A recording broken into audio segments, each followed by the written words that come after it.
y vamos a comenzar a hablar sobre algo que es importante para todos ustedes, estos conceptos macroeconómicos. Si bien ya los hemos visto, los vamos a ir viendo, pero quiero desmenuzarlo para que ustedes tengan una concepción cabal de lo que significa la macroeconomía.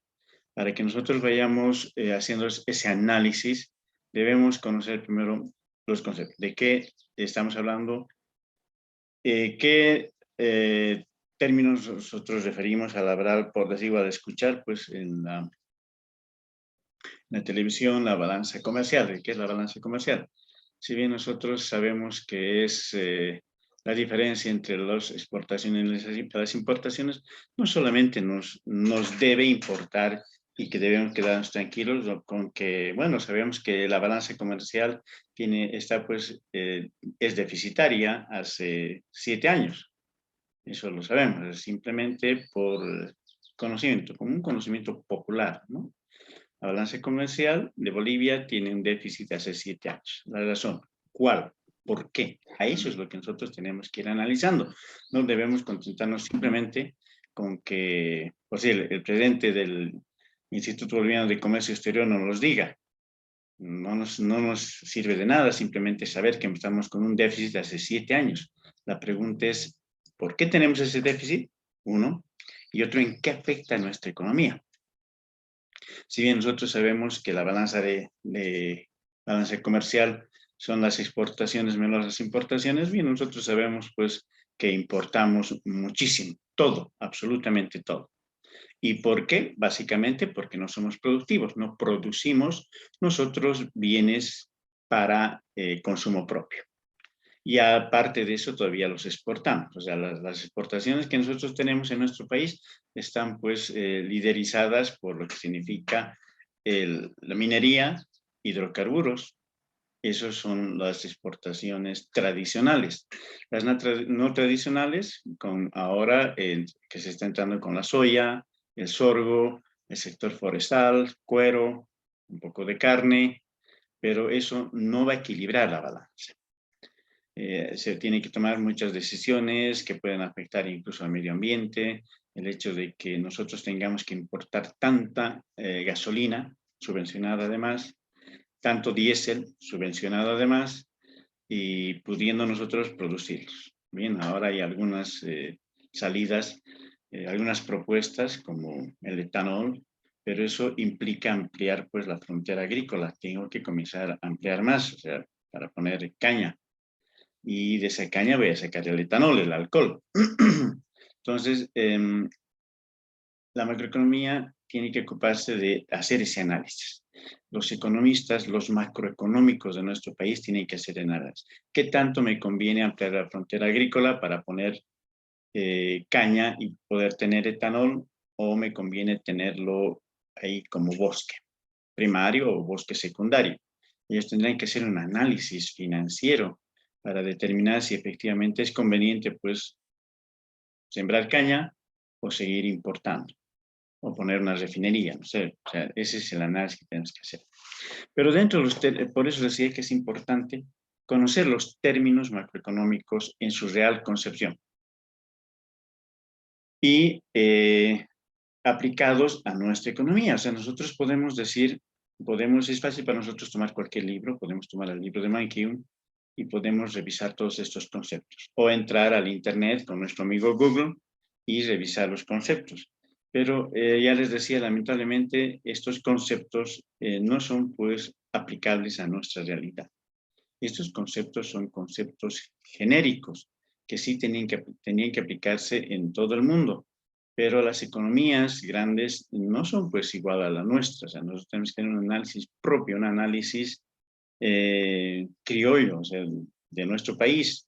Habíamos dicho que algunas variables incluso ni siquiera se pueden aplicar macroeconómicamente en nuestro país, porque nosotros no podemos hablar de mucha producción, otros países lo hablan, los vecinos, los brasileros. Su PIB está pues relacionado con la producción, porque el servicio producen absolutamente todo, todo, desde zapatillas, chancletas, ropa, pantalones, poleras, ropa interior, mallas, alimentos en toda su variedad, electrodomésticos en gran cantidad, movilidades y todo. Algunas partes para la Boeing también ellos fabrican de los aviones. En cuenta entonces, ellos son multiproductivos. La fórmula del PIB sí se puede aplicar realmente a esto, no solamente del PIB, del Producto Nacional Neto, del Producto Nacional Bruto, se puede aplicar. Pero en nuestro caso y en otros casos de países latinoamericanos, no ocurre eso. Básicamente, sin ir lejos, nosotros acá en nuestra economía, que todo lo que tenemos es básicamente importado. Gran cosas que utilizamos a diario son importadas. Y eso hace de que nuestro dinero, ¿cómo vamos a conseguir esos bienes? Bueno, tenemos que salir y cruzar las fronteras de nuestro país para adquirir esos productos. Los adquirimos y los compramos no con moneda nacional. Los vamos a comprar con moneda fuerte, que en este caso podría ser el dólar, el euro o el yen. Entonces, y tenemos que cambiar nuestra moneda nacional por divisas extranjeras, ¿se dan cuenta?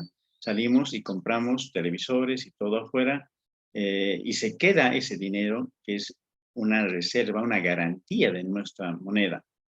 Saben que la moneda está garantizada por oro, por moneda fuerte, pero si nosotros constantemente sacamos ese dinero, esas divisas, y no entran en la misma proporción, al igual que la balanza comercial, nuestra balanza en efectivo, en moneda fiduciaria, va a estar en déficit. Eso significa que no vamos a tener respaldo para nuestra moneda y nuestra moneda tiene y debe devaluarse. Y eso implica pues muchas cosas. Bien, entonces esa es la idea de que nosotros o ustedes lleguen a conocer lo que significan los términos macroeconómicos en su real concepción. Conceptos aplicados y analizados desde el punto de vista de nuestro país. Eso es lo que nosotros debemos hacer.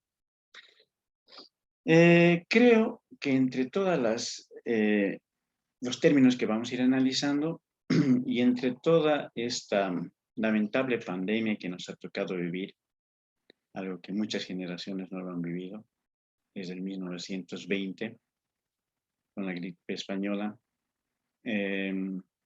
ustedes han tenido, podría decir, y lo pongo así, entre comillas, subrayado, con negrillas, han tenido la suerte, si se puede llamar así, de que hayan podido vivir todo es una transición económica que muchas generaciones nunca las han tenido. O sea, poder sentir que significa una desaceleración, una estanflación, una inflación y todas las cosas. Lamentablemente, la pandemia ha acelerado tanto este ciclo que duran pues años. Ese ciclo que los vamos a ir viendo ustedes y que lo han vivido ustedes desde el 2019 y tan aceleradamente en un año, ustedes han logrado y van a ver que esa es la forma más fácil de aprender, que ustedes han vivido todos esos términos macroeconómicos. Esas denominaciones macroeconómicas ustedes las han vivido gracias a la pandemia, porque esa situación que se presenta, que se ha presentado gracias a la pandemia, esos ciclos, ese ciclo macroeconómico, dura muchísimos años, semestres, años, para que se pueda ver. El caso de Venezuela, o sea, 14 años que les han tenido que pasar por ese ciclo que les ha durado 14 años hasta quedar pues ahí en una superinflación, en una crisis ya, esa crisis, es lo último que puede haber, es una crisis. Muchas veces nosotros escuchamos hablar, decimos, estamos en una crisis económica. No, este señor no sabe nada de macroeconomía y si es periodista tendría que investigar qué significa una crisis económica. Y muchas veces pero los periodistas dicen que estamos en una crisis económica. Y eso es totalmente falso, es una desinformación total. Y nosotros como financistas seguramente los criticamos, dicen, no sabe nada de economía, que vaya a estudiar. Porque una crisis económica es ya lo último que puede pasar dentro de todo ese ciclo de cambios macroeconómicos. O sea, es el final, es el acabose. ¿Sí? Venezuela, sí, podemos decir que es una crisis. Es una crisis económica, financiera, en una crisis productiva total. La crisis te lleva a todo, es desencadena absolutamente todo, no solamente puede ser crisis económica. Esa crisis económica va a desencadenar en lo que significa el sector productivo, el sector fiduciario, el sector bursátil, tal, es un reviento. Entonces, pero para llegar a esa crisis, que sería lo último, el acabose de la economía en un país, es un proceso muy largo. O sea, lo podemos ver en Venezuela, les ha durado 14 años. Pero nosotros acá, en pequeñito, lo hemos visto en 2 años. Ustedes lo han visto en 1 año. Y lo han vivido, lo han sentido. Eso es lo importante para el conocimiento. Nadie puede decir, yo he visto todo el proceso macroeconómico. Ustedes sí lo están viviendo, toda la juventud lo ha vivido a nivel mundial, porque se ha ido paralizando de a poco la economía. Bien, entonces es importante que nosotros utilicemos correctamente los términos macroeconómicos para poder entender a la macroeconomía y hablar correctamente. O sea, no puedo, pues, si a una persona veo un doctor que está con dolor de cabeza, no puede decir, este señor tiene trombosis. No puede acelerarse, no puede decir por el dolor de cabeza que tiene trombosis. Sabemos que la trombosis le produce inmediatamente la muerte, especialmente si es cerebral. Entonces, y muchas veces se habla así en términos macroeconómicos. O sea, ponemos términos que no son los correctos y eso lleva pues a malas interpretaciones y, ¿por qué no?, tal vez a tomar algunas decisiones económicas que pueden también afectar a la familia, al entorno, a la sociedad y a nivel nacional. Claro que sí. Una palabra mal dicha de un economista puede desencadenar muchos factores positivos o negativos en la economía. ¿No? La gente, por ejemplo, lo escucharon decir al exministro de Economía, ahora presidente, de que nuestra economía estaba blindada. ¿Eso qué significaba? O sea, la gente que no tiene un conocimiento profundo de macroeconomía o de economía, al escuchar la palabra blindaje, decía está protegido. ¿Se dan cuenta? Es como un carro que lleva plata es blindado porque nadie puede hacerle nada.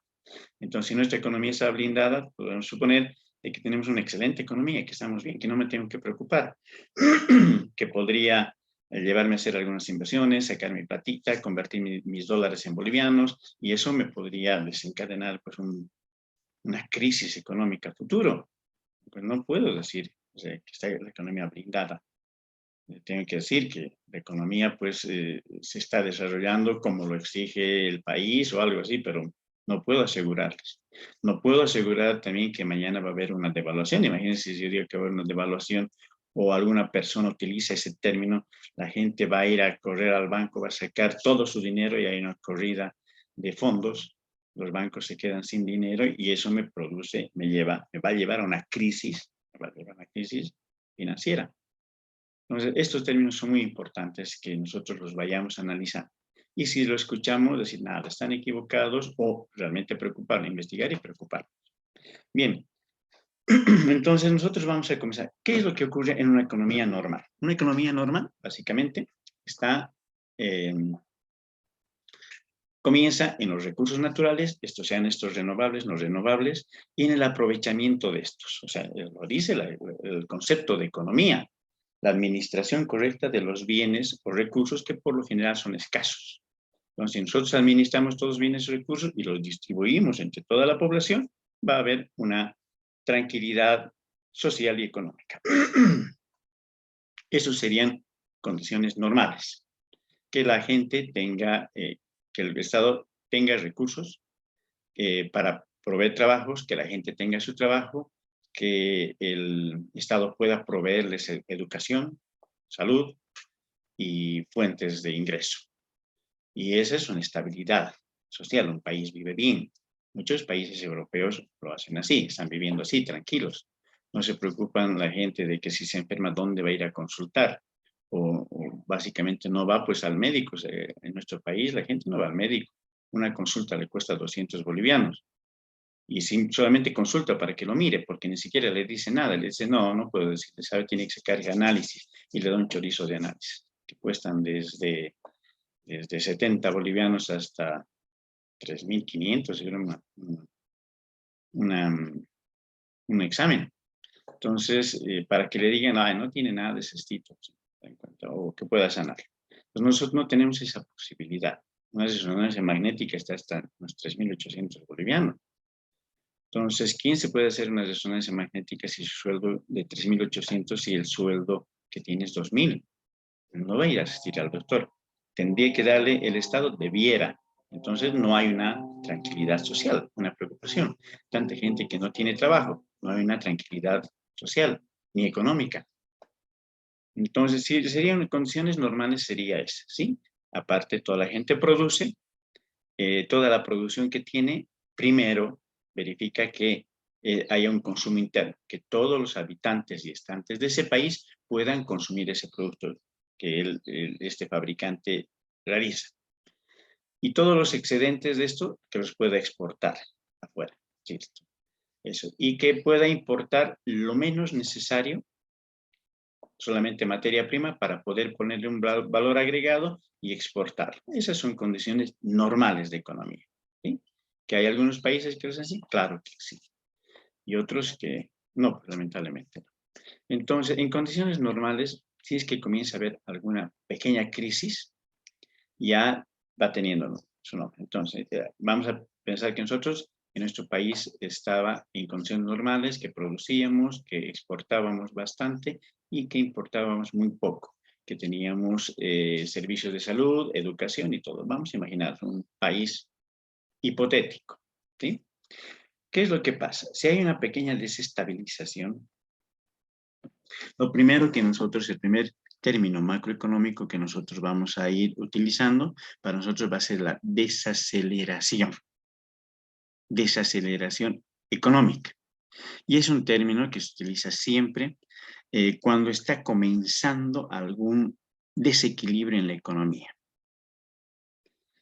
Esta desaceleración también se llama ralentización del crecimiento económico, son por diferentes motivos. Para que lo entiendan, si nosotros tenemos una movilidad y estamos viajando por la carretera y nosotros vamos acelerando, ¿no? Pero tampoco vamos a acelerar pues de 100 a 120, 140. Y tomamos un nivel de aceleración que podría ser, no sé, 100 o 120 kilómetros por hora. Y estamos yendo a esa velocidad. Y sabemos que es seguro, podemos controlar el coche, no hay demasiado peligro y todo. Entonces el coche está avanzando. Pero si nosotros a distancia vemos de que hay una rotonda o hay un semáforo o hay un ganado que está cruzando la carretera, ¿qué es lo que hacemos? Levantamos el pie del acelerador. No frenamos, levantamos el pie del acelerador. ¿Para qué? Para ir y para que la velocidad vaya reduciendo. De a poco, muy lentamente. Lento, va reduciendo la velocidad hasta que nos estamos acercando al semáforo, cambia y nos da luz verde nuevamente, que podemos volver a acelerar y retomar otra vez a velocidad de 120, o esperar, ya han pasado las cabezas de ganado, les reducimos un poquito y volvemos a acelerar. Sabemos que ese proceso va a ser momentáneo. No tengo que detenerme, no necesito detenerme. Entonces simplemente voy desacelerando. Y esa es levantar el pie del acelerador implica en la parte macroeconómica de que mi producción va a comenzar a reducir. Va a haber una ralentización del comercio. Lo que a veces escuchamos, uy, las caseritas dicen, ¿cómo está vendiendo? Más o menos, hay nomás gente, pero no como el año pasado, se dan cuenta ya. El año pasado estaban vendiendo más, ahora están vendiendo, no han dejado de vender, tienen los productos, pero no venden como antes, o como el mes pasado, han vendido poco. Pero ellas no se preocupan porque saben que por decir estas semanas, que con las fiestas de Semana Santa, la gente va a comenzar a consumir. Entonces, otra vez se va a acelerar la economía y va a llegar a su ritmo normal. Eso significa una desaceleración. Y esa desaceleración se ve en el sector productivo. Y para esto son varias actitudes económicas que tiene que tener el gobierno. Es por eso que ella va viendo el gobierno todo el tiempo va midiendo cómo están los precios, cómo está la inflación, y hay un departamento, el Instituto Nacional de Estadísticas, que se encarga pues de eso. Todos los días, absolutamente todos los días, él está midiendo. Ahí tiene encuestadores por todo el país. Y si ustedes escuchan alguna vez tempranito la radio Panamericana, yo lo hacía cuando mi mami escuchaba de pequeñito, decía, ¿por qué avisan eso? O sea, porque decían, el precio del chuño en Santa Cruz está a 40 bolivianos el kilo. El precio de la carne en Santa Cruz está a 25. Y se comunicaban con Potosí, por decir. Y él comentaba, el periodista informaba, el precio de la carne está en Potosí a 60 bolivianos el kilo y el precio del chuño está en 15. Dan informes todo el tiempo. Entonces, esos encuestadores, esos informantes, toda esa información le llegan al Instituto Nacional de Estadística, el Instituto Nacional lo tabula, saca un promedio y dice, bueno, si en Potosí está 60 la carne y en Santa Cruz está 30, voy a sacar y voy a deducir por lógica que el precio medio a nivel nacional es de 45 bolivianos y saca precios medios. No saca por lugares, nos dice en Bolivia está. Y seguramente al día siguiente va a subir, podría subir porque el transporte ha subido o que no hay carne o que hay muy pocas cabezas de ganado, que se está vendiendo demasiado al Brasil o se está faenando la carne para vender a China. Entonces, esa ausencia, ya sabemos, esa ausencia de productos hace que el precio suba. Entonces, los precios van a comenzar a subir y eso también detecta el INE. Entonces, aquí ha habido un desfase de precios. Estaba en 45, ahora está en 47. Ese pequeño desfase, por más pequeño que sea, significa una inflación o que no se está vendiendo. Entonces, siempre va a tener esos indicadores. El Instituto Nacional de Estadística está determinando y dice, ¿qué tasa de crecimiento tenemos? No puede ser que todo el tiempo siempre se produzca, tengamos o vendamos, no sé, 5 millones de toneladas de carne, por decir. Se tiene que subir. Esto tendría que ir creciendo de a poco. Si el año pasado hemos vendido 5 millones, ahora tenés que vender 5.200.000. Siempre tiene que ir creciendo y ese crecimiento económico básicamente está ligado al crecimiento poblacional también. O sea, hay más gente, los niños crecen, comen más carne y para eso tengo que producir más carne. Entonces, ese crecimiento económico también lo va midiendo. Ese crecimiento económico es en productividad, es en comercio, es en consumo, en tecnología y en todo. Tenemos que ir creciendo. Entonces, cuando hablamos nosotros de un crecimiento económico, como escuchamos hablar a nuestros políticos, pensamos de que estamos bien. Dice, somos un país que está en crecimiento económico.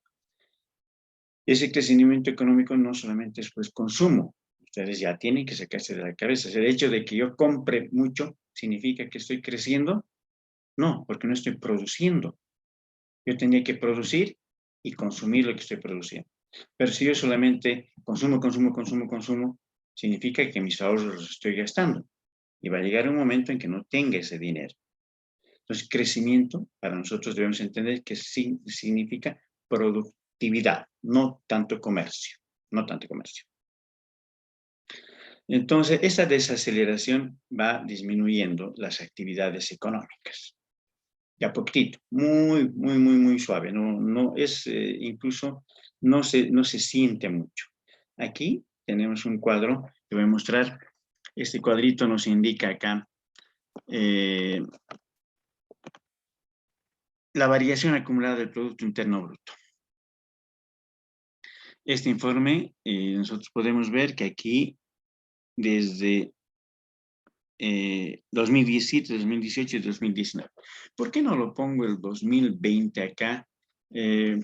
Porque nos gustaría una caída muy grande. Es algo que no ha ocurrido durante muchos periodos de esta pandemia y a nivel mundial. O sea, es un análisis aparte, qué es lo que ha ocurrido. Pero básicamente, si nosotros queremos estudiar cómo ha sido la economía en nuestro país, tendríamos que decir, bueno, aquí el 2020 no ha existido porque es algo muy sui generis, ¿no? Entonces, por eso solamente el análisis lo vamos a hacer hasta el 2019, que nos va a permitir ver con objetividad cómo ha sido el crecimiento y cómo ha ido variando el PIB. Entonces nosotros vemos que aquí son ciclos, ¿ves? Se dan cuenta aquí y comienza abajo y va subiendo y llega a un pico y de ese pico vuelve otra vez a descender en porcentajes.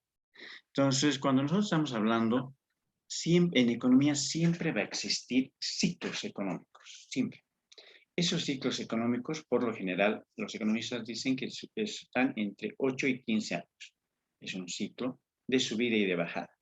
Siempre ocurre. No, no es sorpresa, no es suerte, no es magia de los presidentes o del grupo de gobernadores. Son ciclos que ocurren. Si ustedes ven la historia, ha habido pues épocas muy buenas, épocas bajas, y tiene que ocurrir ese ciclo, tiene que cumplirse. En nuestro país, ven, lamentablemente ya estamos pues en una bajada. Hemos tenido un auge maravilloso el 2015, el 2014, teníamos mucho dinero y ya la economía va disminuyendo, va bajando. Esos ciclos se tienen que cumplir. Esos ciclos por diferentes razones, que los vamos a ver. Y eso no solamente ocurre en nuestro país, ocurre en muchísimos países. Lo hemos visto en países cercanos. El icono sería pues Venezuela, ha tenido un pico muy alto y ahora está pues en una crisis. Lo ha tenido Brasil, lo ha tenido Argentina, Chile, nosotros hemos visto que tenían auge, nosotros sabemos cómo estaban los argentinos, se están parreando todo el dinero, porque ellos podían comprar todo, tenían todo, y ahora están pues en una crisis, llegando a una crisis. Ellos están con devaluaciones constantes. Nosotros sabemos que la anterior semana han llegado a 7.7% la devaluación. Su moneda está bajando, ellos se están preocupando. Eso es bueno, sí, porque también pueden vender afuera.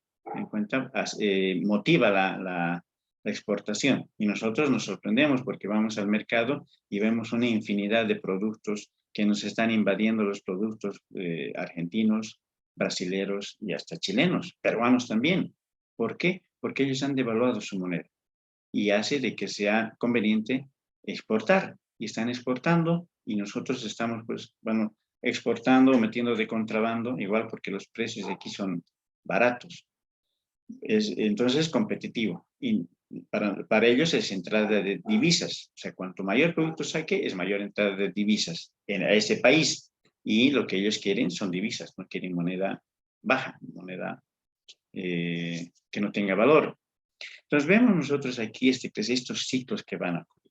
Entonces si nosotros vemos acá, si estuviéramos nosotros en este llano y vamos con el coche, estamos yendo avanzando y estamos yendo a 120 de velocidad y aquí vemos que hay una subida. Esa subida no va a permitir que nosotros aceleremos, o sea, que lleguemos a unos 140, 150 de velocidad, no lo va a impedir. ¿Por qué? Porque son estas curvas, estos picos que van a impedir y va a hacer que el carro se ralentice. Si estoy haciendo a 120, voy a una subida, voy perdiendo de a poquitito la velocidad. ¿Se dan cuenta? De a poco, de a poco. Yo sigo acelerando, pero el carro no me da.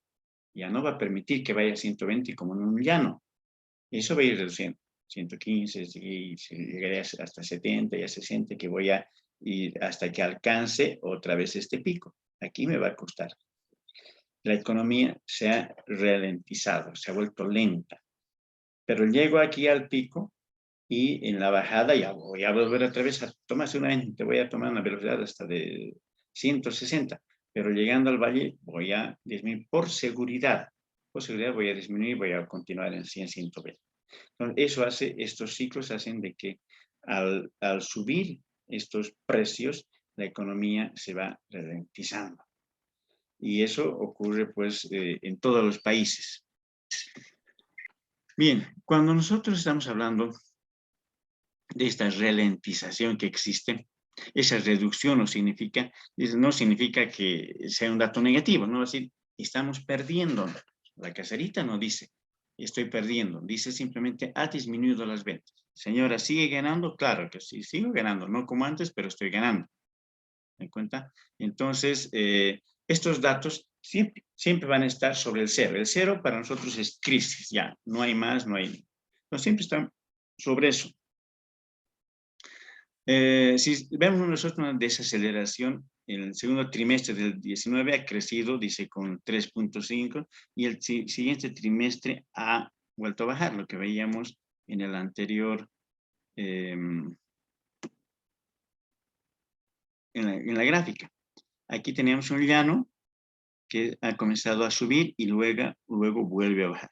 Puntos altos, puntos positivos, pero estamos sobre esta línea para nosotros es la línea cero. Esta línea es la línea cero. Nosotros estamos manejándonos, acelerando y desacelerando continuamente, de acuerdo a diferentes acontecimientos. O sea, no solamente podrían ser estos, pues, económicos, o sea, pueden ser también naturales, se dan cuenta que, y es por eso que la gente se preocupa todo el tiempo, dice, ¿qué va a pasar con el clima? ¿Cómo va a ser el clima? Y siempre le están pidiendo, pues, a los holandeses que tienen el mejor centro de investigación climatológica, ¿cómo está? ¿Qué es lo que va a pasar? Y ellos le dicen, bueno, el fenómeno del niño va a ser fuerte en Latinoamérica, por decir, el 2022. Entonces, los gobiernos ya tienen que ir preveyendo, dice, ¿y cómo? No sabemos si va a ser el niño o la niña, no sabemos qué efectos van a pasar. Podría ser una sequía terrible o una inundaciones igual, pero ambas van a afectar. Ambos acontecimientos climatológicos van a afectar. Si es demasiada lluvia, bueno, se van a inundar pues los sembradíos y nada, no va a dar nada. Si es una sequía, se van a secar y no va a haber producción. Y básicamente estamos hablando de lo que significan los commodities, alimentación, alimento para toda la gente, que es lo primordial, ¿no? Entonces ellos tienen que prever. Si son inundaciones, pueden las carreteras colapsar, pueden destruir puentes y varias cosas. Y si es una sequía, se imagina que no tengamos agua, eso va a afectar absolutamente pues en todo. Entonces, ellos van previendo, no solamente puede ser económica, esta económica puede ser también algunos desastres naturales, o pueden ser convulsiones sociales, guerras civiles, conflictos bélicos entre países, eso va a afectar todo, no solamente es el sector financiero. Todos esos acontecimientos naturales, políticos, afectan a la economía. Bien, entonces también dice aquí, aquí nos hablan, dice, de esa diferencia que hemos visto, y lo más básico que nosotros podemos ver es, vamos a medir el PIB. Esta va a ser la referencia para analizar qué años han sido buenos, qué años han sido malos económicamente. Bien, después de hablar de lo que significa la desaceleración, ¿qué pasa si ese carro sigue frenando? Ese carro sigue frenando. Dice, una recesión es un decrecimiento de una actividad económica durante un periodo de tiempo. Oficialmente se considera que existe una recesión cuando la tasa del PIB es negativa durante 2 trimestres consecutivos. Y nosotros conocemos y han escuchado ustedes hablar de las vacas flacas y de las vacas gordas, ¿no? O sea, estamos entrando en la época de las vacas flacas. Significa que tenemos que preocuparnos, ajustarnos el cinturón, ahorrar y todo. Si esa desaceleración